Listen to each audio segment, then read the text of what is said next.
The Miraculous Journey of Edward Tulane. Chapter 2. And in this manner Edward's days passed, one into the other. Nothing remarkable happened. Oh, there was the occasional small domestic drama. Once, while Abilene was at school, the neighbor's dog, a male brindled boxer, inexplicably named Rosie, came into the house uninvited and unannounced, and lifted his leg on the dining-room table, spraying the white tablecloth with urine. He then trotted over and sniffed Edward, and before Edward even had time to consider the implications of being sniffed by a dog, he was in Rosie's mouth, and Rosie was shaking him back and forth vigorously, growling and drooling.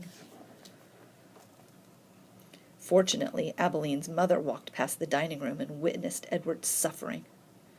"Drop it," she shouted to Rosie, and Rosie, surprised into obedience, did as he was told.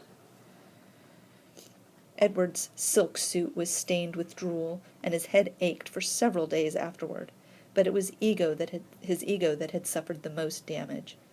Abilene's mother had referred to him as "it," and she was more outraged at the dog urine on her tablecloth than she was about the indignities that Edward had suffered at the jaws of Rosie.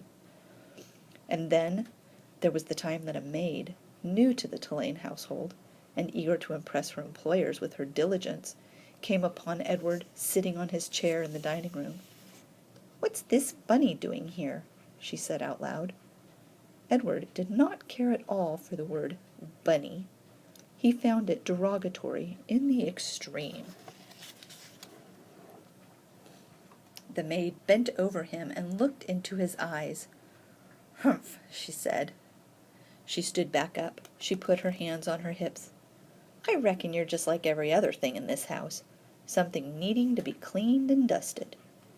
And so the maid vacuumed Edward Tulane. She sucked each of his long ears up the vacuum cleaner hose.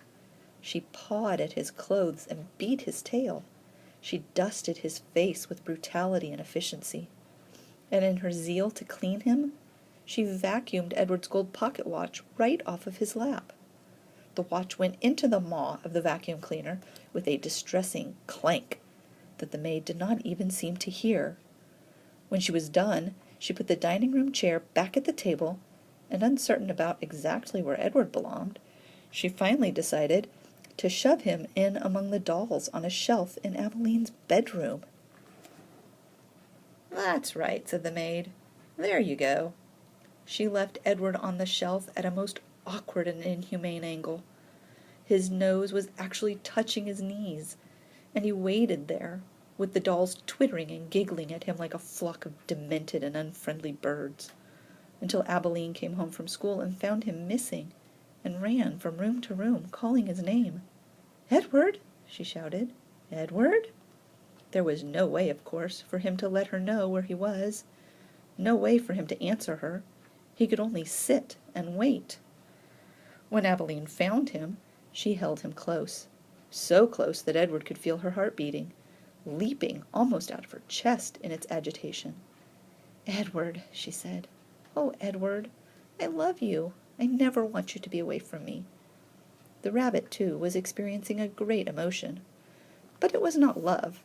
It was annoyance that he had been so mightily inconvenienced, that he had been handled by the maid as cavalierly as an inanimate object, a serving bowl, say, or a teapot. The only satisfaction to be had from the whole affair was that the new maid was dismissed immediately.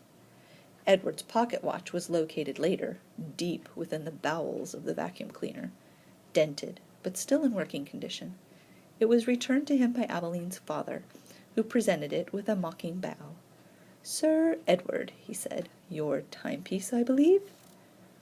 The Rosie affair and the vacuum cleaner incident, those were the great dramas of Edward's life, until the night of Abilene's 11th birthday, when at the dinner table, as the cake was being served, the ship was mentioned. The end of chapter 2.